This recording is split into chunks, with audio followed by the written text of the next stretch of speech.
Hello everyone. In this video, we will discuss embedded development environment, cross development environment. What is cross development environment? We will see that cross development environment by using one simple example. Host system requirements means for developing cross development environment, then we need what host. So what are the requirements of that host? So we will discuss in the coming slides, and the hosting target board. So this all we will cover in the video. The learning outcomes are, after completing this session, student will be able to interpret the cross development environment. So what is the cross development environment and what it will need. Next is to know what are the host system requirement and some hosting target board. So these are the outcomes of this session. So we will start from the embedded development environment. So the configuration and services enabled on your host development system can have a huge impact on your success as a embedded development, because configuration and services are the important when you are developing one embedded system. The unique requirement of a cross development environment, and the tool and techniques and the embedded developer needs to know to be productive. Host system requirement and hosting target board. So these are the embedded development environment. So we will discuss it one by one. Cross development environment, requirement of the host, and some target boards. So cross development environment. So what is cross development environment and what is native development? So native development and cross development. Native means you are using or you are installing something, or you are using one laptop or PC for simple application. And cross development environment means what? You are using one laptop as a host and you are accessing the other embedded board from your host. So this is what cross development environment. That idea will be cleared when you will see the example. So debugging an application on your target embedded system can be difficult without the right tools and host based utility, because if you have one target embedded board and debugging and hosting means you want to add some program or you want to make some changes in that program, so that can be difficult if you are not using proper tools.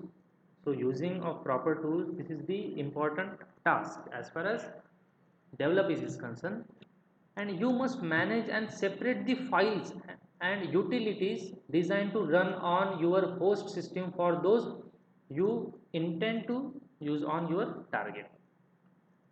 So the separation of files, everything should be cleared. The term host, so that term refers to a development workstation that is sitting on your desktop and running your favorite Linux desktop distribution.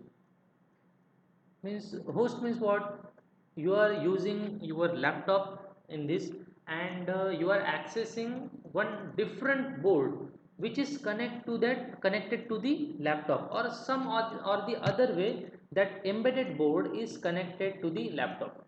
Means in somewhere that embedded board is placed in one industry and that board is connected to the internet, and you are accessing that board from the internet. So you are the host, your PC is the host. And the term target, so that target term refer to your embedded hardware platform. So that embedded module or embedded platform is keep in the industry, that is your target board. So native development what? Native development denotes the compilation and building of application on or for your host system. Getting? Native development denotes the compilation and building of application on or for your host system. You know what is host. So the compilation building for your application for your host system. And next is cross development. Cross development denotes the compilation and building of application on the host system that will be run on the embedded system. So it is application on the host system that will run on embedded system, different embedded system, and that different embedded system is the target, and you will use application on the host part. So this is what cross development. Now cross platform development environment. So this is the simplest example. You have your PC, so this is what your host development, and you have one Ethernet hub, and your host development PC desktop is connected to the Ethernet hub, and you have one target embedded system or embedded Linux target, and that embedded Linux target is connected to the Ethernet hub. So somehow you will access that embedded Linux target from the host development from via Ethernet hub, or you can directly access the target embedded Linux target by using RS-232. So this is how cross platform work. But what it will need, it will need how to access this embedded target by using some techniques. So you from the command prompt or from the server you can access the target embedded board from your host. So this all these things is the cross platform development environment. Now the developer has a serial terminal on host connected to the RS-232 port. So developer should have one serial terminal. From that the developer can access the target board. One or more telnet terminal session to the target board.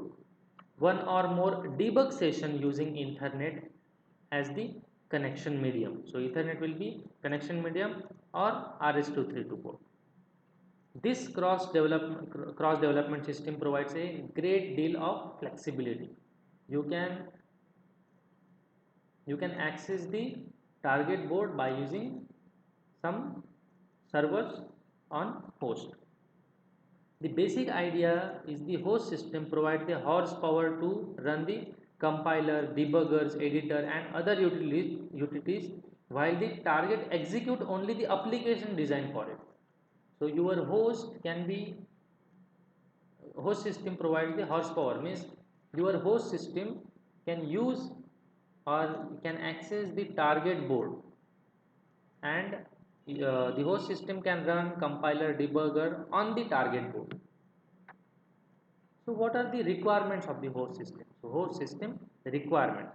So development host require four separate and distinct capabilities. First one, cross tool chain and libraries.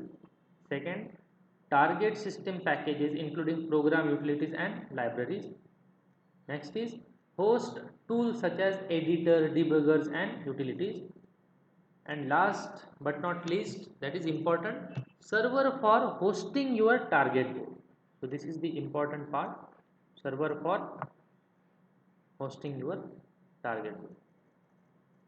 And you should have debug probes, hardware debug probes. This is hardware probe connected to the your host via Ethernet or RS-232.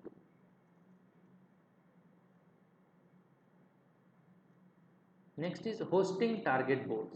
So Ethernet connection from the target embedded board to the host development system. In between you will have one Ethernet board, Ethernet hub, and that hub will be act as a bridge between your host and the target.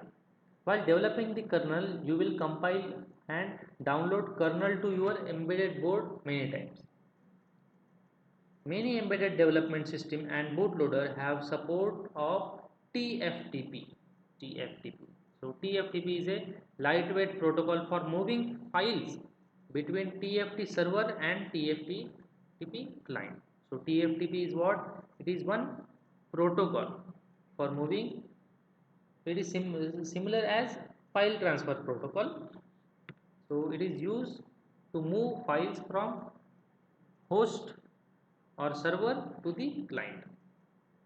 Using TFTP from your bootloader to load the kernel will save you countless hours waiting for serial downloads even at higher serial baud rates. So this is very helpful. TFTP protocol is very helpful to directly access your target board from the host or client from the server. So there are some server for configuring the target board. So first one is TFTP server, second is bootp DHCP server, and next is NFS server. So we'll start from the TFTP server. Configuring TFTP on the Linux development host is not difficult. It is very simple. It's in short, it is already installed.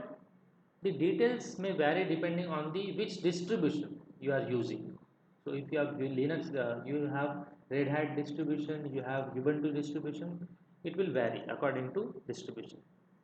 TFTP is a TCP IP service that must be enabled on your workstation. So that is one service you have to just enable on. To enable TFTP service, you must instruct your service to respond to incoming TFTP packets and spam your TFTP server. So this is just a service and you have to enable it. Second is bootp or DHCP server. So hosting DHCP server on your development host simplifies the configuration management of your embedded target. So it will simplify the configuration.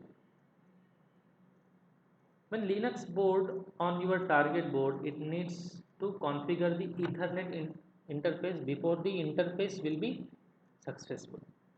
Sorry, useful.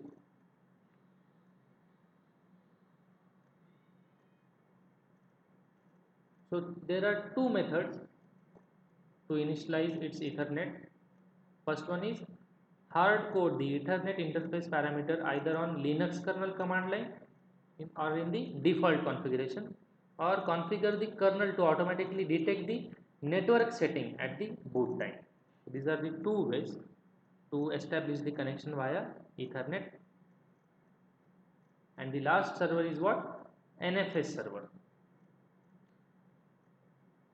So this is not popular, but this one server can be useful to access the embedded target board.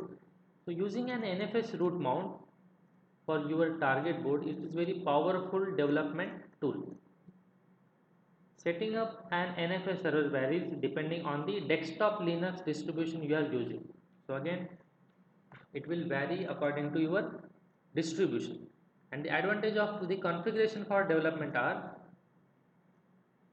your root file system is not size restricted by your board on limited resources such as flash memory.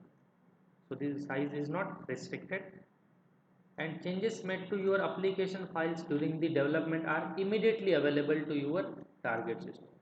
So if you are using or if you are changing some files or one folder or any command of from the program, so it will take very little time, so it is very fast, and you can debug and boot your kernel before developing and debugging your root file system.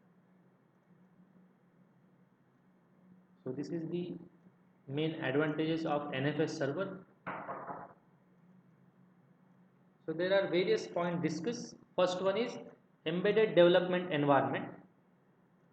In that we have discussed the cross-plat development environment, native development environment. What is native development, cross development? We had seen one example for this, and we have discussed one point, that is host system requirement. What are the requirement of the host system and hosting target boards and various servers also.